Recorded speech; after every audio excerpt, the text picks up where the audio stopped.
Episode 12। Set का location. Camera Aarav के चेहरे पर था और रोशनी उसके चेहरे पर पड़ रही थी। आरव बहुत ही हैंडसम लग रहा था, पर उसके चेहरे पर कोई भी एक्सप्रेशंस नहीं थे और उसने अपने होठों को दबा रखा था। विधि आरव के चेहरे बनाने की कला को बहुत ही अच्छे से जानती थी। आरव जब अपनी सच्ची भावनाओं को छुपाने की कोशिश करता था, तब वो अपने होठों को दबा लिया करता था। वहीं बाहर चेयरमैन आरव के दिल में भरे दर्द पर कमेंट्री की जा रही थी। स्टेज की एक ओर से एक औरत आरव को आगे बोलने के लिए कह रही थी, पर आरव ने एक शब्द भी नहीं कहा। यह बताना मुश्किल था कि कौन ज्यादा नाखुश था, डायरेक्टर या फिर वो औरत। जैसे ही कैमरा आरव के चेहरे से हटा, विधि खुद को कमजोर महसूस करने लगी। उसे ऐसा लगा जैसे उसके अंदर की सारी ताकत किसी ने निकाल ली हो। आरव वहां सिर्फ टाइम्स म्यूजिक्स के बॉस की हैसियत से आया था, क्योंकि वहां आना उसकी ड्यूटी थी। इससे विधि और उसकी यादों से कोई लेना देना नहीं था। वो हमेशा से ही बहुत ही निर्दयी बिजनेसमैन रहा है। उसने कभी भी कुछ भी बिना किसी मतलब के नहीं किया। विधि पिछले 10 सालों से आरव के साथ थी और उसने भी उसके निर्दयी होने के कई सारे रूमर्स को सुना था, पर आरव विधि के साथ एक सॉफ्ट हार्टेड और केयरिंग इंसान था। वो उसके साथ बहुत ही अलग बिहेव किया करता था। शायद वो उसके लिए स्पेशल थी। विधि अपने ख्याल से बाहर निकली और पाया कि उसके आसपास के लोग अब भी रो रहे थे। उसे इस इवेंट में कोई इंटरेस्ट नहीं था। वो तो बस उसके खत्म होने का इंतजार कर रही थी। रोहन ने अपने दोनों साथियों को डिस्क खरीदने के लिए भेजा और खुद विधि के साथ रोड पर वॉक करने लगा। रोहन ने विधि से कहा, विदुषी, ज्यादा दुखी मत हो, मरे हुए लोग लौट कर नहीं आते। अगर विधि को पता चला कि इसकी फैन इतनी दुखी है तो उसकी आत्मा को शांति नहीं मिलेगी। क्या? कहते हुए विधि ने उसकी ओर हैरानी से देखा। रोहन ने अपनी आंखों को सिकोड़ते हुए कहा, क्या तुम विधि की फैन नहीं हो? बिल्कुल नहीं। झूठ मत बोलो, जब सब रो रहे थे तब मैंने तुम्हारी हालत देखी थी। तुम कैसे कह सकती हो कि तुम उसकी फैन नहीं हो? रोहन ने विधि का मजाक उड़ाते हुए कहा। अरे मान लो कि तुम उसकी फैन हो।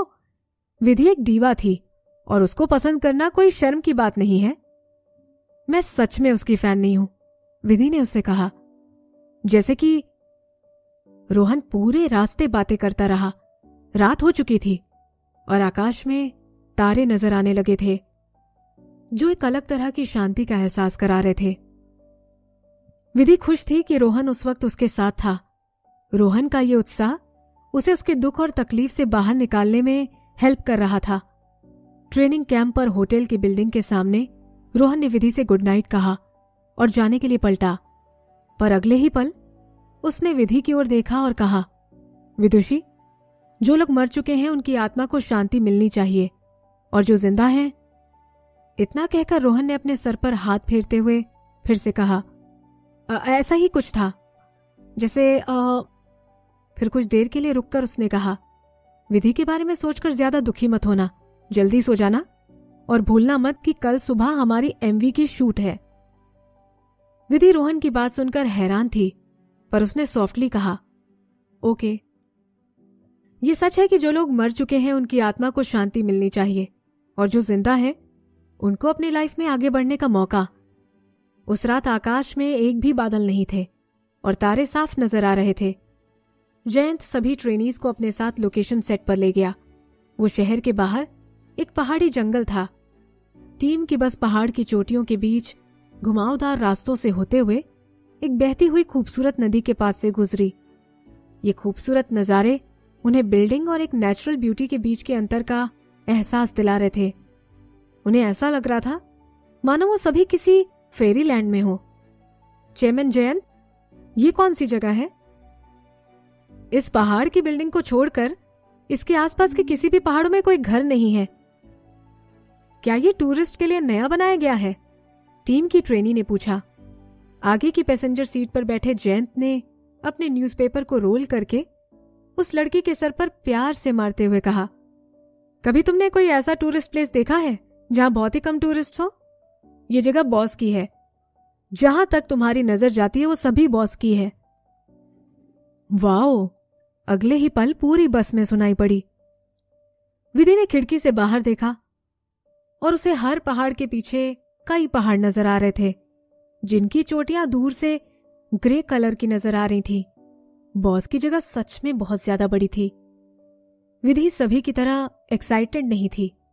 इस जगह पर होना उसके लिए कोई नई बात नहीं थी। वो ऐसी जगह पर पहले भी आरव के साथ जा चुकी थी। सभी ट्रेनीज ने एक्साइटेड होकर जयंत को घेरा और पूछा, क्या सच में ये पूरी जगह मोहित बॉस की है? वेवे डांस में उनके अलावा भी कोई हमारा बॉस है क्या? जयंत ने हंसते हुए कहा और सभी हंस पड़े।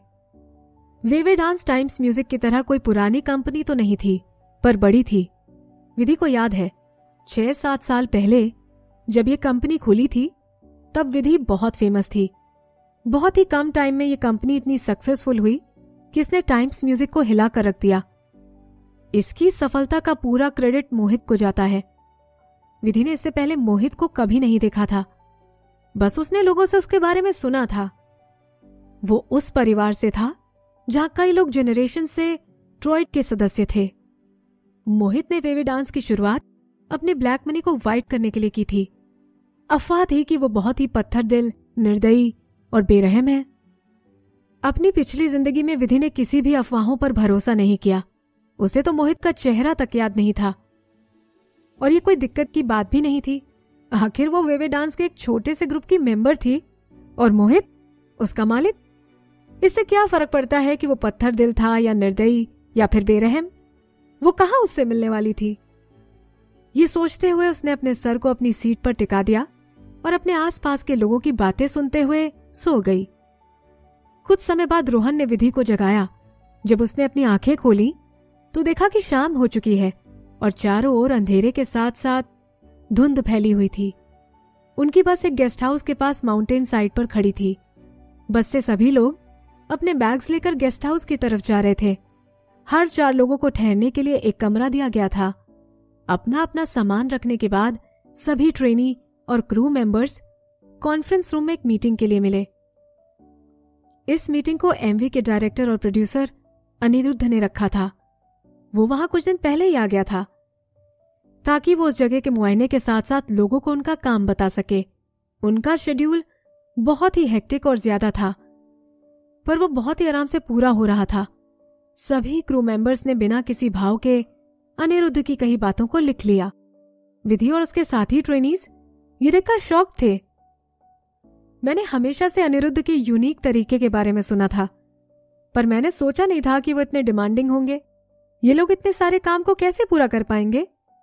उनमें से एक ने कहा। रोहन ने विधि को कोहनी मारी और कहा, विदुषी, कहीं इनके पास कोई गलत शेड्यूल तो नहीं? जिस तरह से ये लोगों के लिए डेडलाइन सेट कर रहे हैं, ऐसा लगता है वो उन्हें मार ही डालेंगे। क्या सच में? विधि ने सोचते हुए कहा। अपनी पिछली जिंदगी में जब वो एक बार उत्कर्ष के लिए गाना रिकॉर्ड कर रही थी, तब वो भी इतनी ही रश में था। हालांकि उनका शेड्यूल इतना हेक्टिक और टाइट नहीं था, पर उसने पहले भी इस प्रेशर पर काम किया है। ये लोगों की जान नहीं लेता। रोहन ने अपनी आंखें घुमाते हुए कहा, तुम तो अब तक इतनी सक्सेसफुल भी नहीं हो, पर फिर भी तुम इनके जैसे कैसे हो? उसने अपनी ठुड्डी पर हाथ रखा और क्रू मेंबर्स की ओर देखते हुए कहा, यह क्लियर है कि उन्हें टॉर्चर किया जा रहा है, पर कोई भी अनिरुद्ध के खिलाफ कुछ कहता नहीं। ये बात सुनकर विधि हंस पड़ी। फिर उसने अपने आसपास रखे फिल्म मेकिंग के सामान और क्रू मेंबर्स के सीरियस चेहरे पर अपने काम को लेकर उनकी डेडिकेशन को देखा। तभी उससे अपने आसपास टैलेंटेड लोगों के होने का एहसास हुआ और उसके जीने की इच्छा फिर से जाग गई।